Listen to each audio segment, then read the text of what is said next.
Hallelujah. स्वागत है आप सबका मेरी भविष्यवाणियों की पुस्तक में। तो आइए हम आज के पवित्र वचन को पढ़ेंगे जो कि परमेश्वर के दास प्रेरित अंकुर यूसुफ नरूला जी के द्वारा लिखा गया है।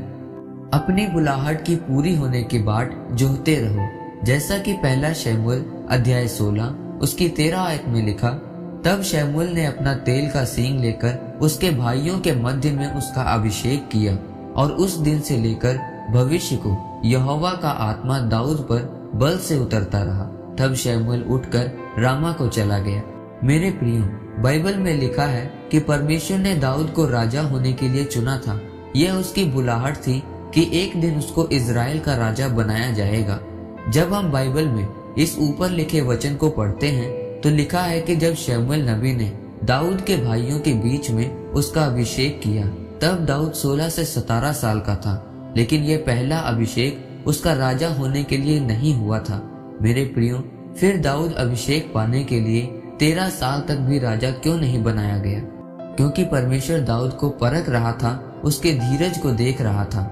अभिषेक को पाने के बाद भी वह जंगलों में भागता रहा, दर दर भटकता रहा और उसे अलग अलग मुसीबतों का सामना करना पड़ा।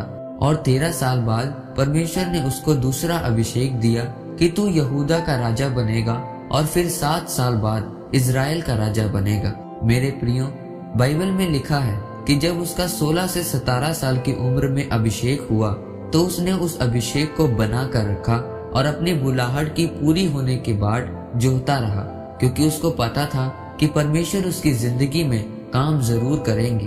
परमेश्वर ने दाऊद को इसलिए नहीं जंगलों में घुमाया कि परमेश्वर उससे नफरत करते थे या उसे भूल गए थे, बल्कि परमेश्वर उसके विश्वास को परख रहे थे, क्योंकि विश्वास के परखे जाने से धीरज पैदा होता है।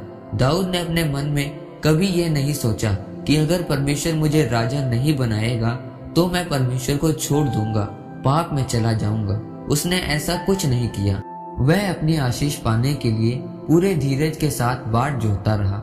मेरे प्रियो, आज अगर एक विश्वासी की जिंदगी में 13 साल आशीष ना आए तो वह विश्वासी नहीं रहता। वह 10 प्रकार के पापों में पड़ जाता है, तब उसे आशीष नहीं मिलती।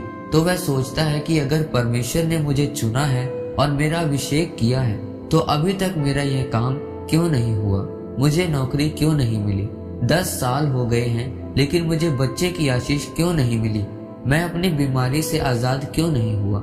लोग ऐसा सोचते हैं और फिर वे पाप में गिर जाते हैं। और यही शैतान चाहता है कि आप कभी उस बुलाहट को पूरी ही ना कर पाएं जो परमेश्वर ने आपके लिए रखी है। याद रखें, जब तक आप परमेश्वर के महाविद्यालय में सारे विषयों को पूरा नहीं करते तब तक आपको अगला स्तर नहीं मिलेगा। मसीही जिंदगी में कोई आसान रास्ता नहीं है। आपको हर कदम चढ़ना पड़ेगा। वह बीमारी, मुसीबत, सताव हो सकता है, लेकिन आपको हर परीक्षा पूरी करनी होगी। जैसा दाऊद ने किया, पहले यहूदा का राजा बना, फिर उसके 7 साल बाद इजराइल का राजा बनाया गया। मेरे प्रियो, परमेश्वर प्रतिदिन आपके जीवन में काम करता है और आपको आगे लेकर जाता है। आपके दुश्मनों और बीमारियों पर आपको फतेह दिलाता है। अगर आप भी चाहते हैं कि आप भी दाऊद की तरह ऊंचे और आशीषित किए जाएं, तो अपनी बुलाहट को पूरा होने की बाट को जोहते रहें। जो परमेश्वर ने आपको एक बार अभिषेक कर दिया उसमें बने रहें और धीरज रखकर विश्वास के साथ प्रार्थना, वचन, उपवास, पवित्रताई में बने रहें। फिर परमेश्वर आपको ऊंचा और आशीषित करेगा जैसे उसने दाऊद को किया। आमीन। आइए परमेश्वर के दास के द्वारा लिखी गई इस प्रार्थना को आप मेरे साथ एक मन होकर करें। सर्वशक्तिमान परमेश्वर, मैं इस वचन के लिए आपका धन्यवाद करता हूँ। पिता परमेश्वर, मैं प्रार्थना करता हूँ कि जो भी तेरी बुलाहट मेरे जीवन में है, मैं उसे पूरा करने के लिए आपकी बाट को जोहता रहूं और धीरज रखते हुए प्रार्थना में बना रहूं। प्रभु यीशु मसीह के सामर्थी नाम में, आमीन। परमेश्वर आप सबको आज के वचन के ऊपर मनन करने के द्वारा आशीषित करें। आमीन।